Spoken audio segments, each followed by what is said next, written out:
Welcome to our channel. இன்னைக்கு இந்த வீடியோவில் நம்ம பார்க்க போகிறது தெரியாத வார்த்தை தெரிந்த விஷயம்.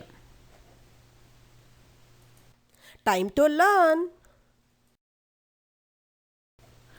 ஃபோபியா. ஃபோபியா என்பது கிரீக் வேர்ட் ஃபோபோஸ் என்பதிலிருந்து வந்தது. இதுக்கு என்ன அர்த்தம்னா தமிழில் ஃபியர், பயம்னு அர்த்தம். இதை பற்றி தான் நம்ம பார்க்க போகிறோம். சைனோஃபோபியா. நிறைய பேருக்கு இந்த வேர்டுடைய மீனிங் தெரிஞ்சிருக்கலாம். ஆனால் தெரியாதவங்க டிக்ஷனரி யூஸ் பண்ணக்கூடாது. டிக்ஷனரி யூஸ் பண்ணாமலேயே இந்த வேர்டுடைய மீனிங்கை நம்மளால் கண்டுபிடிக்க முடியும். ரொம்ப சிம்பிள். ஃபோபியா என்பதை நான் உங்களுக்கு ஏற்கனவே சொல்லிட்டேன். ஃபியர் என்ற மீனிங்கில் வரும். சைனோ என்பது என்ன பார்க்கலாம். எப்போவுமே இதே மாதிரி ஒரு பெரிய வேர்டு கொடுக்கும்போது தெரியாத வேர்டு நம்ம படிக்கும் போதோ அதை பிரித்துக்கோங்க. Cyno phobia, cyno plus phobia என்று நீங்கள் பிரிச்சுக்கணும். அதுக்கப்புறம் இந்த சைனோ என்ற வேர்டு இருக்கு இல்லையா, அது கிரீக் வேர்டு கியோன் என்ற வேர்ட்லேருந்து வந்தது. இதுக்கு மீனிங் என்னென்னா டாக். இப்போவே உங்களுக்கு புரிஞ்சிருக்கும் எதை பற்றி சொல்கிறேன்னு. ஃபோபியா என்பது ஃபோபோஸ் என்ற கிரீக் வேர்ட்லேருந்து வந்தது. இதுக்கு fear. So fear of dogs. இதுதான் சைனோஃபோபியா என்ற வேர்டுடைய மீனிங். நாய்களை கண்டால் பயப்படுதல்.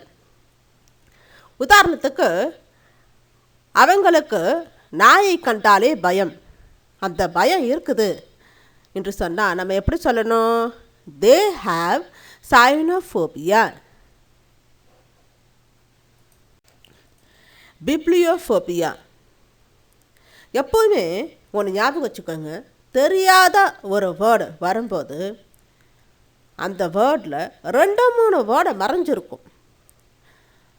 அது எந்த லாங்குவேஜ்லேருந்து வந்தது, அதனுடைய மீனிங் என்ன என்பதை பற்றி படிப்பது தான் எட்டிமாலஜி. இப்போது பிப்ளியோஃபோபியா என்ற வேர்டு இருக்கு இல்லையா, இதை நம்ம எப்படி சொன்ன அந்த வேர்டை முதல்ல நம்ம பிரிச்சுக்கணும். எப்படி பிரிக்கலாம்? Biblio plus phobia. பிப்ளியோ என்பது கிரீக் வேர்டு பிப்ளியான் என்ற வேர்ட்லேருந்து வந்தது. இதுக்கு என்ன மீனிங் தெரியுமா? புக். கண்டுபிடிச்சிருப்பீங்க. ஃபோபியா என்றால் ஃபியர் என்று அர்த்தம். அப்போ இதுக்கு என்ன மீனிங்? Fear of books. புத்தகங்களை கண்டாலே பயப்படுதல். பிப்ளியோஃபோபியா.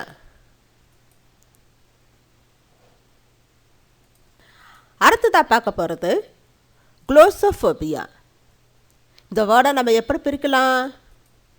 க்ளோசோ ப்ளஸ் ஃபோபியா. க்ளோசோ என்ற வேர்டு க்ளோசா என்ற கிரீக் வேர்டில் இருந்து வந்தது. இதுக்கு என்ன மீனிங்னா டங். ஃபோபியா என்றால் ஃபியர். அப்போது நாக்கு எதுக்கு இருக்குது? பேசுகிறதுக்கு தானே இருக்குது. அப்போது இது ஃபியர் ஆஃப் பப்ளிக் ஸ்பீக்கிங், பொது இடங்களில் பேச பயம் என்ற அர்த்தத்தை கொடுக்குது.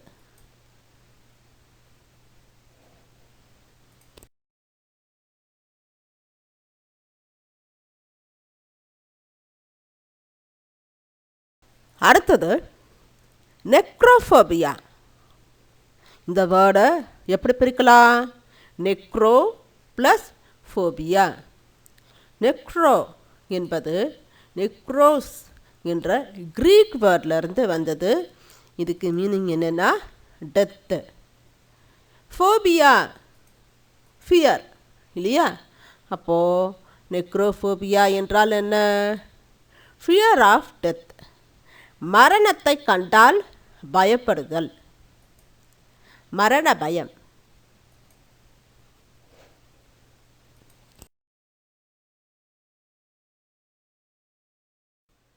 Thank you so much for watching this video. If you like this video, please like, share and subscribe.